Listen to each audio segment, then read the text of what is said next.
নমস্কার বন্ধুরা, আজকে আমি আপনাদের দেখাবো নিরামিষ ছোলা দিয়ে মোচার ঘন্ট। এর জন্য আমি প্রথমেই নিয়ে নিয়েছি একটা মোচা। এবার ওই মোচার খোলাগুলো ছাড়িয়ে আমি ভিতর থেকে ফুলগুলো সব বের করে নেব। ফুলগুলো সমস্ত বের করা হয়ে গেলে আমি একটা জায়গায় নিয়ে নিয়েছি একটু নুন তেল, কেননা মোচা ছাড়াবার পরেই হাতে একটা কষ লাগে। এই নুন তেলটা লাগালে হাতে আর কষ লাগবে না। এবার আমি একে একে ওই ফুলের উপরের অংশে যে শক্ত কাঠিটা থাকে সেটা ফেলে দেব, আর নিচের দিকে যে একটা পাতলা আঁশের মতন অংশ থাকে সেটাও ফেলে দেব। দিয়ে সমস্ত ফুলগুলো ভালোভাবে বেছে নেব।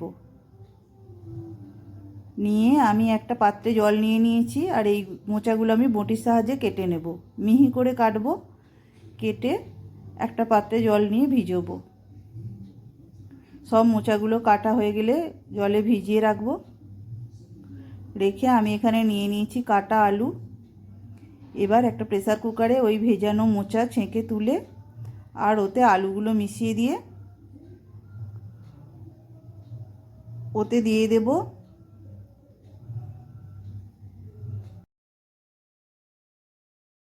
সামান্য হলুদ আর সামান্য নুন। দিয়ে প্রেসার কুকারে আমি 3টে সিটি দিয়ে নেব।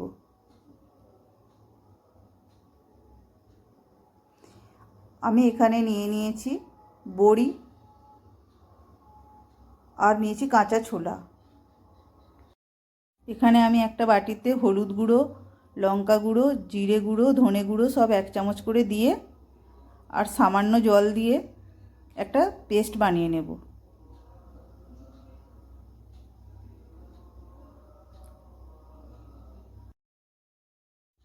এবার গ্যাসে কড়াই চাপিয়ে আমি তেল দিয়ে দেব।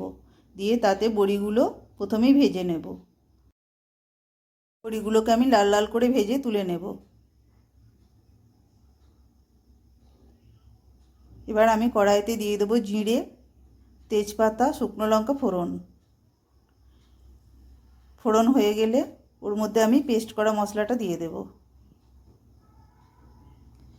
এবার মশলা ভালোভাবে ভাজা হয়ে গেলে ওর মধ্যে ওই ছেঁকে রাখা মোচা আলু দিয়ে দেব। এবার সামান্য নাড়াচাড়া করে ওতে আমি দিয়ে দেব সামান্য নুন, কেননা আগে থেকেই ওই কুকারে একটু নুন দেওয়া ছিল, তাই নুনটা একটু বুঝেই দিতে হবে। আর দিয়ে দেব 2 চামচ মতো চিনি।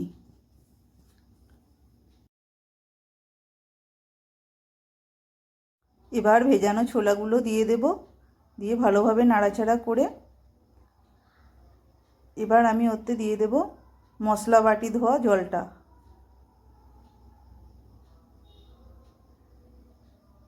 জলটা দিয়ে ভালোভাবে কষিয়ে নিয়ে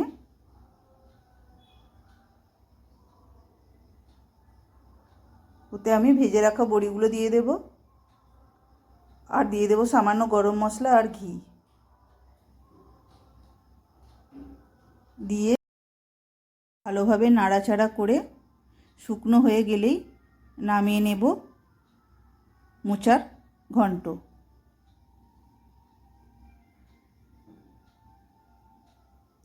এই রেসিপিটা আপনারা করে দেখবেন, অবশ্যই ভালো লাগবে।